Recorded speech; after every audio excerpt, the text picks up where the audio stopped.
নমস্কার বন্ধুরা, শিপিকা কুকিং ব্লগে আপনাদের স্বাগত জানাই। আজকে আমি চলে এসেছি নতুন একটা রেসিপি নিয়ে। রেসিপিটা হলো মালাই কুলফি। এই মালাই কুলফিটা আমি কিভাবে বানাই শুরু থেকে শেষ পর্যন্ত দেখবেন আর আমার পাশে থাকবেন।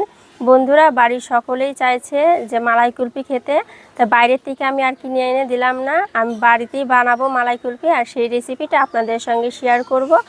তো চলেন শুরু করা যায়। মালাই কুলফি বানাতে যে উপকরণগুলো লাগবে সেই উপকরণের মধ্যে আছে কর্নফ্লাওয়ার, মিল্ক পাউডার, চিনি, এলাচ, হাফ লিটার দুধ, কাজু, কিশমিশ, আইসক্রিমের লাঠি বাড়িতেই বানিয়ে নিয়েছি বাঁশ দিয়ে। আইসক্রিম বানানোর জন্য আমার কাছে গ্লাসগুলো নেই, তাই কফির গ্লাস দিয়ে আমি আইসক্রিমগুলো জমিয়ে নেব।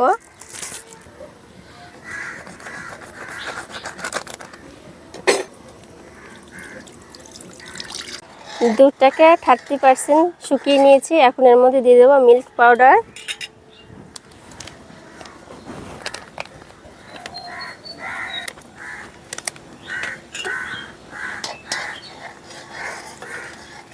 এখন এর দুধের মধ্যে দিয়ে দেবো কুটে রাখা এলাচ, কাঁচা দুধ উঠিয়ে রেখেছিলাম অল্প। এখন এর মধ্যে দিয়ে দেবো কর্নফ্লাওয়ার, 1 চামচের মতন দিব, গুলিয়ে নেব।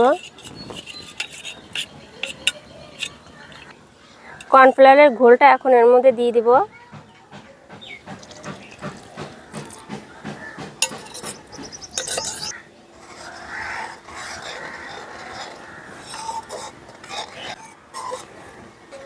কর্নফ্লাওয়ারটা দেওয়াতে দুধটা তাড়াতাড়ি ঘন হয়ে যাবে। বন্ধুরা, দুধটা অনেকটাই ঘন হয়ে গেছে। এখন এর মধ্যে দিয়ে দেবো চিনি। চিনির পরিমাপটা এখানে ছোটো বাটির 1 বাটি চিনি নিয়েছি, দিয়ে দিচ্ছি।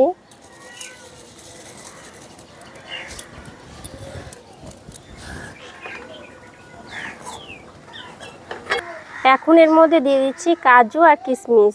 কাজু আর কিশমিশগুলো একটু মাঝখান দিয়ে কেটে কেটে নিয়েছি।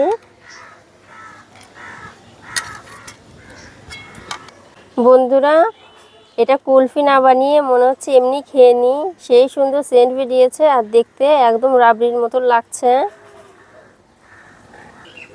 বন্ধুরা, মালাই কুলফির ব্যাটারটা হয়ে গেছে। এখন এই ব্যাটারটা ঠান্ডা করে মিক্সির মধ্যে দিয়ে ঘুরিয়ে নিতে হবে। একদম পারফেক্ট কুলফি হবে দোকানদারের মতন। মালাই কুলফির ব্যাটারটা মিক্সিতে মিক্সড করে নিয়েছি, এখন খুলে নেব। এখানে আমি সাজিয়ে নিয়েছি কফির গ্লাসগুলো, এখন কফির গ্লাসের মধ্যে ঢেলে নেব।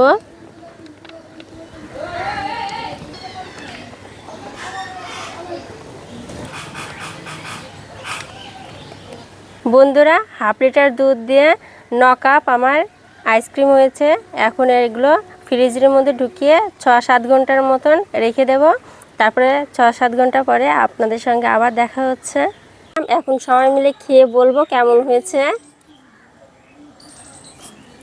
প্রথমে জলের মধ্যে পেছনটা ভিজিয়ে নেব গ্লাসের। এখন কাঠিটা ঢুকিয়ে নেব মাঝখানে। চামচের সাহায্যে 4 সাইডটা ছাড়িয়ে নেব, তাহলে ইজিলি বেরিয়ে আসবে।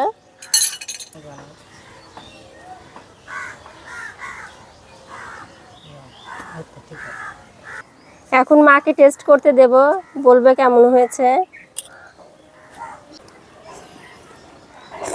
খুব সুন্দর হয়েছে। তুমি একটু খেয়ে দেখাও কেমন হয়েছে বলো। এখন আমি খেয়ে দেখি কেমন হয়েছে। দারুণ, বাড়িতে ট্রাই করবেন আর আমাকে কমেন্টে জানাবেন কেমন হয়েছে। আর যদি ভালো লেগে থাকে তাহলে লাইক করবেন, কমেন্ট করবেন, শেয়ার করবেন অ্যান্ড সাবস্ক্রাইব করবেন। ধন্যবাদ।